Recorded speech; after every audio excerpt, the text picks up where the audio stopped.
ओवा आणि शेपा ह्या जोडगोळीबद्दल आज आपण बघणार आहोत. तर हे मी सांगण्याचं कारण काय आहे, की आपल्या घरामध्ये इतकी सारी औषधं असतात, पण आपल्याला त्याचा वापर कसा करायचा हे आपल्याला माहिती नसतं. तर भारतीय किचन जे आपलं स्वयंपाकघर जे आहे ते समृद्ध आहे औषधांनी आणि त्यातीलच एक जोडगोळी ती म्हणजे ओवा आणि शेपा. नमस्कार, मी doctor Isha. Doctor Isha's palette ह्या आपल्या YouTube चॅनलमध्ये आपल्या सगळ्यांचं मनःपूर्वक स्वागत आहे. तर सगळ्यात पहिल्यांदा सुरुवात करूयात ओवा, त्याचे गुणधर्म आणि त्याचा औषधी उपयोग आपल्याला कसा करता येतो. ओव्याच्या 2 प्रजाती आहेत. एक ट्रॅकिस्पर्मम ॲमी म्हणून आणि दुसरी आहे कॅरम रॉक्सबुर्जियम म्हणून. तर ह्या दोन्हीही प्रकार जे असतात ना, त्याच्यात अगदी थोडासा फरक आहे. थोडक्यात काय, की आपल्याला जे बघायचंय, की आपण स्वयंपाकघरामध्ये जो काही ओवा वापरतो तो. तर त्याला यवानी असंही म्हटलेलं आहे आणि दुसऱ्या प्रजातीला अजमोदा असं आयुर्वेदामध्ये म्हटलेलं आहे. यवानी हे म्हणण्याचं कारण असं, की जी यवन देशातून आलेला म्हणून. म्हणजे थोडक्यात इजिप्त ह्या देशामधून त्याचं ओरिजिन आहे ओव्या या झाडाचं आणि म्हणून आयुर्वेदात त्याला यवानी असं म्हटलेलं आहे. आणि तसंच दुसरं प्रजातीचं नाव आहे अजमोदा. तर ओवा म्हणा किंवा यवानी म्हणा या दोघांमध्येही किंवा अजमोदा म्हणा किंवा अजवाईन त्याला हिंदीमध्ये म्हटलं जातं. तसंच इंग्लिशमध्ये त्याला कॅरम किंवा बिशपवीड असं म्हटलं जातं. तर हे नक्की काय आहे? ओवा हे बऱ्याच वेळा असं वाटलं जातं, की हे बिया असतील किंवा सीड्स असतील या झाडामधल्या. तर नाही. तर हे ओवा हे त्या झाडाचं म्हणजे त्या एक छोटंसं क्षूप असतं, त्याचं फळ आहे ओवा म्हणजे. ओव्याची बऱ्याच वेळा लागवड केली जाते आणि महाराष्ट्र, पंजाब, उत्तर प्रदेश वगैरे इथे त्याची मुख्यतः ओव्याची शेती केली जाते. तसंच ओवा हा कुंड्यांमध्ये सुद्धा घराघरामध्ये लावता येतो आणि ओव्याची जी पानं असतात ना, ती अशी खूप कोवळी, लुसलुशीत आणि अशी मऊसर असतात आणि त्या ओव्याच्या पानांची भजी केली जातात. बेसन जसं आपण बटाट्याच्या चकत्यांची भजी करतो ना बेसनमध्ये घालून, तशीच बेसन पिठामध्ये घालून ती त्याची भजी केली जातात, तळून काढली जातात. ती खूप चविष्ट लागतात. आता भजी तळून काढायची म्हटल्यावर ती पित्त वाढवणारी असणार, ती आरोग्याला चांगली असणार का? पण त्याच्यामध्ये जेव्हा तुम्ही ओव्याची पानं टाकतात ना, तेव्हा त्यातील जो म्हणजे बेसन पिठाचा जो त्रास देण्याचा जो गुणधर्म असतो ना, की बऱ्याच जणांना बेसन खाल्लं की गॅसेस होतात किंवा बेसनाचे कुठलेही पदार्थ खा, त्यांना ते पचत नाही, पोट डबडबतं आणि त्रास होतो. अशासाठी म्हणून त्याच्यामध्ये ओवा घालण्याची पद्धत आहे. म्हणून ह्या ओव्याच्या पानांची भजीसुद्धा कमी त्रासदायक असतात त्यातल्या त्यात. तर कधीतरी खायला पावसाळ्याच्या दिवसांमध्ये खरंच हरकत नाही. तसंच दुसरं म्हणजे काय, की ओवा हे बेसन पिठामध्ये टाकण्याचं कारणच ते आहे, की ते उत्कृष्ट दीपन आहे, पाचन आहे. ओव्याचे गुणधर्म सांगताना ग्रंथात सांगितले, की ओवा हा कटु, तिक्त, उष्ण आहे आणि तीक्ष्ण पण आहे. तीक्ष्ण म्हणजे काय, की स्ट्राँग आहे थोडासा. त्याच्यामध्ये थायमॉल नावाचा एक आणि कार्वाकॉल नावाचे 2 घटक असतात. म्हणजे उडनशील तेल ज्याला व्होलॅटाइल ऑइल्स असं म्हटलं जातं आणि ते खूप चांगले अँटिस्पॉझमोडिक. अँटिस्पॉझमोडिक म्हणजे काय, की पोटामध्ये जी कळ येते ना, त्या कळेला नष्ट करणारे. म्हणून पोटदुखीसाठी सगळ्यात श्रेष्ठ औषध हे ओवा सांगितले आणि दुसरं म्हणजे हिंग सांगितलं आहे. तर ह्या ओव्याचे अशा प्रकारे वन्नीदीपन, कृमीघ्न म्हणजे काय, की जंत नष्ट करणारे पोटातले असे वैशिष्ट्यपूर्ण गुणधर्म ग्रंथामध्ये सांगितलेत. म्हणून बऱ्याच साऱ्या आयुर्वेदिक औषधांमध्ये ओव्याचा वापर हा केला जातो. हे ओवा का बरं इतकं श्रेष्ठ काम करतं? जसं ते अँटी स्पॅझमोडिक आहे ना, म्हणजे कळ कमी करणारं आहे ना, तसंच ते अँटी इन्फ्लेमेटरी सुद्धा आहे. म्हणजे सूज कमी करणारं सुद्धा आहे. त्याच्यामुळे आमवातामध्ये सुद्धा ओव्याचा खूप छान वापर केला जातो. अग्निचूर्ण नावाचं एक औषध मी देते. त्याच्यामध्ये ओव्याचा वापर आपण सुंदर प्रकारे केलेला आहे, की ते आमवाताच्या पेशंट्समध्ये म्हणजे ज्यांना सांध्यांना सूज येते ना, त्याच्यामध्ये हे खूप छान काम करतं. त्याचप्रमाणे हे अँटी फंगल, अँटीबॅक्टेरियल आहे. म्हणजे काय, की फंगस आणि बॅक्टेरिया ह्यांच्यावर काम करणारं आहे आणि सुगंधित तेल त्याच्यामध्ये असल्यामुळे ते ज्यांना पण तोंडाचा दुर्गंध येतो ना, घाण वास येतो तोंडाला, त्याला बॅड ब्रीथ असं म्हणतात किंवा हॅलिटॉक्सिस असं म्हणतात. त्याच्यासाठी हे खूप छान काम करतं ते म्हणजे की ओव्याचं तेल किंवा नुसतं ओव्याचं चूर्ण सुद्धा. आता ओव्याचा पासून जे बनवतात ना त्याला ओव्याचा अर्क किंवा ओवा फूल असं नावाने जे मिळतं. तर ते ओव्याचा अर्क हे खूप सुंदर प्रकारे कफ नष्ट करतं छातीतला आणि पोटातल्या वेदना सुद्धा कमी करतं. तर हे जो ओवा फूल जर कोणाला मिळालं ना, तर इव्हन ते बाहेरून जरी तुम्ही लावलं त्याचा अर्क ओव्याचा, तरी सुद्धा वेदना नष्ट करणारं आहे. म्हणजे पोटाच्या ठिकाणाच्या वेदना आहेतच, पण कंबर, पाठ दुखणे, सांधे दुखणे ह्याच्यामध्ये सुद्धा ओव्याचा अर्क खूप छान काम करतो. अँटी इन्फ्लेमेटरी म्हणून म्हणजे काय की सूज आणि वेदना कमी करणारं. अजून एक ओव्याचा जो म्हणजे अजून सोपा मी तुम्हाला घरगुती करण्यासारखा उपाय सांगते. तो म्हणजे की ज्यांना ओटी पोटामध्ये हे दुखतं, पाळीच्या वेळेस ज्या मुलींना, त्याचप्रमाणे लहान मुलांना सुद्धा मुरडा मारून येतो किंवा असं ज्याला कळ मारते आणि पोट कडक होतं मुलांचं. अशा वेळेस ओवा आणि काळं मीठ किंवा सैंधव मीठ दोघांपैकी कोणतंही चालेल आणि अगदी दोन्हीही नसेल तर आपलं साधं मीठ सुद्धा चालेल. हे तुम्ही जर चावून खाल्लं आणि त्याच्यावर जर गरम पाणी प्यायलं तर खूप सुंदर पाळीच्या वेळेस जे ओटीपोटामध्ये दुखतं त्याच्यामध्ये फायदा होतो आणि लहान मुलांचं सुद्धा जे पोट असं आवळून येतं, कडक होतं ना, अशा वेळेस सुद्धा फायदा होतो. ओव्याच्या पुरचुंडीनी शेकणं, छाती शेकून काढणं, अगदी जी तान्ही बाळं असतात ना, अगदी 1 महिन्याची, 2 महिन्याची, अगदी नवजात सुद्धा, त्यांच्यामध्ये सुद्धा जर तुम्हाला त्यांना खूप कफ होत असेल, छातीमध्ये घरघर होत असेल, तर अशा वेळेस ओवा हे तुम्ही बाहेरून त्याचा शेक देण्यासाठी म्हणून वापरू शकतात. म्हणजे काय करायचं, थोडासा ओवा घ्यायचा, तो तव्यावर गरम करायचा आणि त्याची पुरचुंडी तयार करायची. एखाद्या कुठल्याही कॉटनच्या रुमालामध्ये तुम्ही करू शकतात. अगदी छोटीशी पुरचुंडी तयार करायची असते, कारण ते नवजात बालक इतकं छोटं असतं आणि त्याच्या छाती, पाठ, पोट तुम्ही त्या ओव्याच्या पुरचुंडीनी हलकेच शेकू शकतात. ती गरम नको, ते आपल्या हाताला लावून बघायचं पहिले आणि जर ती अ, व्यवस्थित टेम्परेचर तिचं पाहिजे आणि अशा प्रकारे अशा जर कोमट पुरचुंडीनी जर तुम्ही शेकलं, तर बाळांमध्ये जो कफ होतो ना, तो होत नाही आणि ह्या भाजल्यामुळे त्याच्यामधलं जे उडनशील तेल असतं ना, ते थोडंसं आपण इव्हॅपोरेट होतं म्हणजे त्याचं बाष्पीभवन होतं आणि ते तेल मुलांच्या जे छोटी मुलं असतात, जी तान्ही बाळं असतात, त्यांच्या नाकातून, तोंडातून ते त्यांच्या श्वसन संस्थेमध्ये जातं आणि तेवढं सुद्धा त्यांना पुरेसं असतं. इव्हन मी अजून एक उपाय सांगते, की तुम्ही रात्रभर मुलांच्या म्हणजे जी तान्ही बाळं असतात त्यांच्यासाठी तुम्ही ही ओव्याची पुरचुंडी जी आहे ना, ती तुम्ही बाजूला ठेवा, त्यांच्या उशाशी ठेवा रात्री झोपताना. रात्रभर त्याच्यातून जो येणारा वास असतो, ओव्याचा एक विशिष्ट वास असतो. तो वास त्यांच्या श्वसनावाटे त्यांच्या श्वसन संस्थेमध्ये जाऊन त्यांना जे कफाचे जे त्रास होतात किंवा छाती भरल्यासारखं होणं वगैरे, हे कॉमन असतं लहान मुलांमध्ये. पण ते होत नाही किंवा झालं तरी ते पटकन बरं होतं. त्यामुळे अशा छोटे-छोटे उपाय आपण लहान मुलांमध्ये, तान्ह्या बाळांमध्ये नक्की करू शकतो. तर अशा प्रकारे ओव्यामध्ये थायमाल आणि कॅर्वाक्रॉन नावाचे जे काही घटक आहेत, त्याचा अतिशय अँटी इन्फ्लेमेटरी, अँटी स्पॅझमोडिक, वेदना कमी करणारा, पेन किलर म्हणून खूप छान इफेक्ट जो आहे तो रिसर्चमध्ये सुद्धा सिद्ध झालेला आहे. त्याचबरोबर कार्डिओव्हास्क्युलर स्टिम्युलंट म्हणून सुद्धा म्हणजे हार्टसाठी ते उत्तेजना देणारं आहे. तर त्यामुळे ते हृदयासाठी सुद्धा हितकर आहे असं ओवा हे आज सिद्ध झालेलं आहे. आणि त्याच्यामध्ये अँटीबॅक्टेरियल, अँटी फंगल, जे गुणधर्म आहेत, ते सुद्धा आज सिद्ध झालेले आहेत.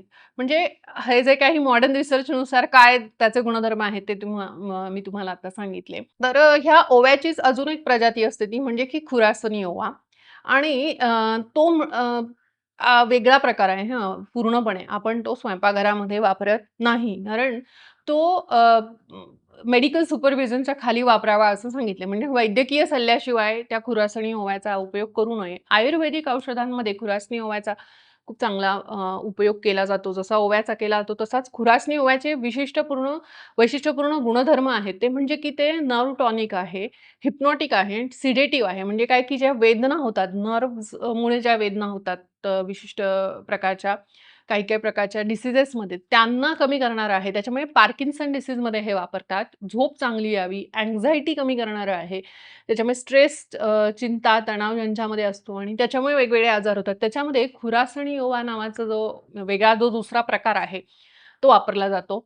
आपलं जे निद्रा योग आहे, त्याच्यामध्ये सुद्धा आपण ओव्याचा अर्क जो आहे, तो योग्य प्रमाणामध्ये वापरलेला आहे. तर त्याचा सुद्धा रात्री झोप येण्यासाठी खूप सुंदर उपयोग आपण त्यासाठी करून घेतो. ज्यांना स्ट्रेस, टेन्शन, अँक्झायटी आहे.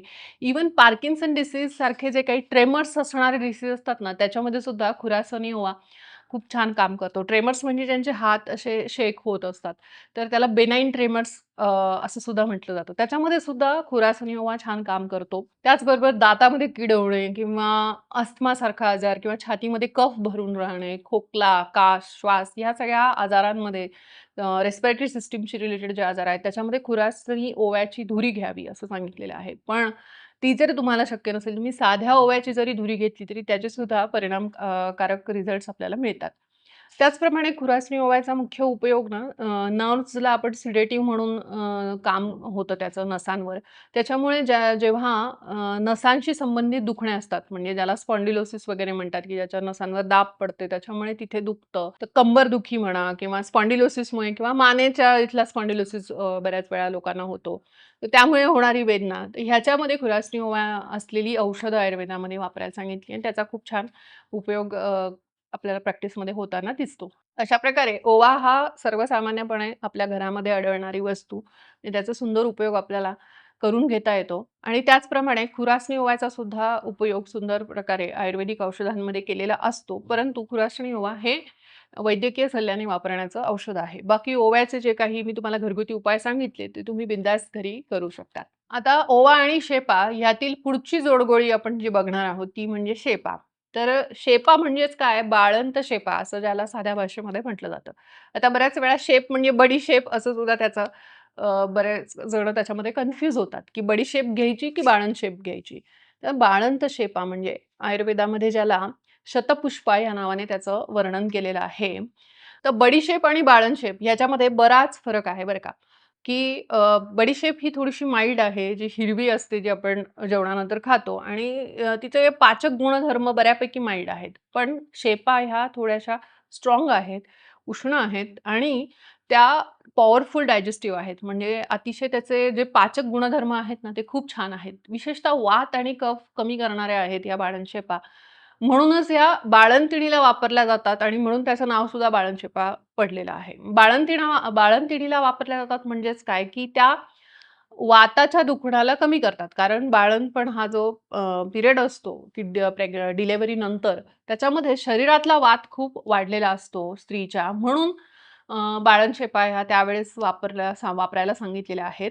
त्याचबरोबर बाळंतशेपांमध्ये फायटो एस्ट्रोजन सापडतात आणि ते असं सिद्ध झालेलं आहे, की ते दूध वाढवण्यामध्ये हे करतात, मदत करतात शरीराला. त्याच्यामुळे हार्मोन इम्बॅलन्स जो असतो ना स्त्रियांच्या शरीरातला, तो कमी करायचा आणि दूध व्यवस्थित सुटणं बाळंतीण झाल्यानंतर ह्यासाठी त्या मदत करतात. म्हणून बाळंतशेपा ह्या बाळंतिणींनी खायच्या असतात. म्हणजे याचा अर्थ फक्त बाळंतिणीलाच त्या चालतील का? तर नाही. बाळंतिणी तर घ्यायच्याच. पण ज्यांना पण वाताचा त्रास आहे, त्यांना ह्या बाळंतशेपा चालतात. ज्या पण स्त्रियांना हार्मोन इम्बॅलन्स आहे, मासिक पाळीच्या समस्या आहेत, त्यांच्यासाठी बाळंतशेपा ह्या खूप उत्कृष्ट काम करतात.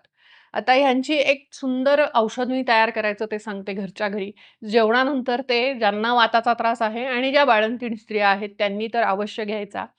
वाताचा त्रास आहे प्लस ज्या स्त्रियांमध्ये हार्मोनल इम्बॅलन्स आहे, अशांमध्ये सुद्धा हे औषध खूप छान काम करेल. ते औषध कसं बनवायचं? तर बाळंतशेपा घ्यायच्या 100 ग्रॅम, ओवा घ्यायचा 50 ग्रॅम, त्याच्यामध्ये सैंधव मीठ किंवा काळे मीठ किंवा पादेलोण, शेंदेलोण अशा बऱ्याच नावांनी ते मिळतं. असं घ्यायचं 5 ग्रॅम किंवा 10 ग्रॅम मॅक्सिमम तुम्ही घेऊ शकतात. जनरली मीठ हे चवीनुसार घालावं आणि सुकं खोबरं जे असतं ना, ते 50 ग्रॅम घ्यायचं. तर ह्याच्यामध्ये पहिल्यांदा बाळंतशेपा थोड्याशा भाजून घ्यायच्या. अगदी हलक्या मंद आचेवर भाजायच्या. कारण त्याच्यामध्ये शेपांमध्ये आणि ओवामध्ये उडणशील तेल असतं आणि त्याच्यामध्येच खरं तर तो अर्क त्याचा जो असतो तो दडलेला असतो. त्याची औषधी गुणधर्म त्याच्यामध्येच असतात. म्हणून ते मंद आचेवर भाजायच्या. ओवा आणि शेपा जाळायच्या नाहीत. त्याचबरोबर खोबरंसुद्धा जे सुकं खोबरं असतं ते किसून घ्यायचं आणि ते सुद्धा अ, मंद आचेवरच भाजायचं. अगदी हलकं भाजून घ्यायचं आणि असं सगळं हे मिश्रण तसंच नुसतंच मिक्स करायचं. मिक्सरवर काढायची गरज नाही. मिक्सरवर काढल्यानंतर काय होतं, त्या उष्णतेने पुन्हा ते त्याच्यातले जे काही तत्व असतात, औषधी तत्व ते उडून जातात. तर हे चावूनच खायचंय आणि त्याच्यामध्ये मीठ टाकायचं चवीपुरतं. जसं मी सांगितलं 5 ग्रॅम ते 10 ग्रॅम तुम्ही साधारण अंदाजाने टाकू शकतात. तर ह्याच्यामध्ये सैंधव मीठ सुद्धा चालेल किंवा शेंदे लोण पण चालतं किंवा साधं मीठ पण चालतं नसेल तर. हे उत्कृष्ट पाचक आणि वात कमी करणारं औषध तुमचं तयार झालेलं आहे. फक्त ज्यांना ॲसिडिटी आहे, गॅस्ट्रायटिस आहे, आम्लपित्त आहे, ज्यांना उष्ण-तीक्ष्ण औषधं घेतले तर सहन होत नाहीत, त्यांनी फक्त हे औषध वैद्यकीय सल्ल्याशिवाय विचारून घेतल्याशिवाय वापरू नका. कारण ते त्यांना कदाचित उष्ण पडू शकतं. अन्यथा हे जेवणानंतर अर्धा-अर्धा चमचा ते 1 चमचा तुम्ही बिनधास्त घेऊ शकतात. खूप सुंदर हे वाताचा प्रॉब्लेम हार्मोनल स्त्रियांचे जे प्रॉब्लेम आहेत त्याच्यासाठी आणि बाळंतिणीसाठी खूप छान काम करतं. दोन्ही वेळेस जेवणानंतर घ्यायचं आहे. आता लहान मुलांना दुखल्यानंतर बऱ्याच वेळा ह्या शेपांचा अर्क देण्याची पद्धत आहे. तर कोलिकेट नावाचं एक प्रसिद्ध औषध आहे. त्याच्यामध्ये हा फेनेल सीड्सचाच अर्क वापरलाय बरं का आणि लहान मुलं जी तान्ही बाळं असतात ना, अगदी जन्मल्यापासून ते पुढे 4-5 महिन्यापर्यंत, 6 महिन्यापर्यंत जोपर्यंत ती वरचं नीट खायला सुरुवात करत नाही, तोपर्यंत मुलांना कोलिकी पेन खूप होत असतं. कोलिकी पेन म्हणजे काय, की आवळून येतं. मुलांचं पोट कडक होतं, मुलं रडायला लागतात, शू होत नाही व्यवस्थित. पोट पण नीट साफ होत नसतं लहान मुलांचं, अगदी तान्ह्या मुलांचं. कारण ते फक्त दुधावर असतात आईच्या त्यामुळे.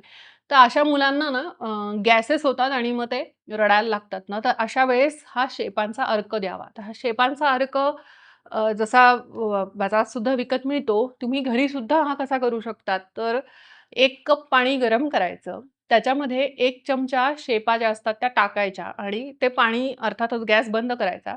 उकळवायचं नाही आपल्याला, त्याचा काढा करायचा नाहीये आणि त्याच्यावर झाकण ठेवायचं आणि ह्या गरम पाण्यामध्ये ह्या जेव्हा मुरतात, तेव्हा त्याचा जो अर्क आहे तो हळू त्या पाण्यामध्ये सुटतो आणि हे पाणी तुम्ही थोडं-थोडं, थेंब-थेंब अगदी तान्ह्या बाळांना सुद्धा देऊ शकतात किंवा मोठी जी मुलं असतात किंवा मोठी माणसं आहेत ते सुद्धा ते घेऊ शकतात. त्याच्यानी अ, पोटामध्ये गॅस होणे किंवा पोट डबडबणे किंवा पोट दुखणे, पोट साफ न होणे ह्या सगळ्यांमध्ये हा अर्क खूप छान काम करतो. उत्कृष्ट पाचक असलेल्या ह्या 2 औषधी ही जोडगोळी म्हणजे ओवा आणि शेपा.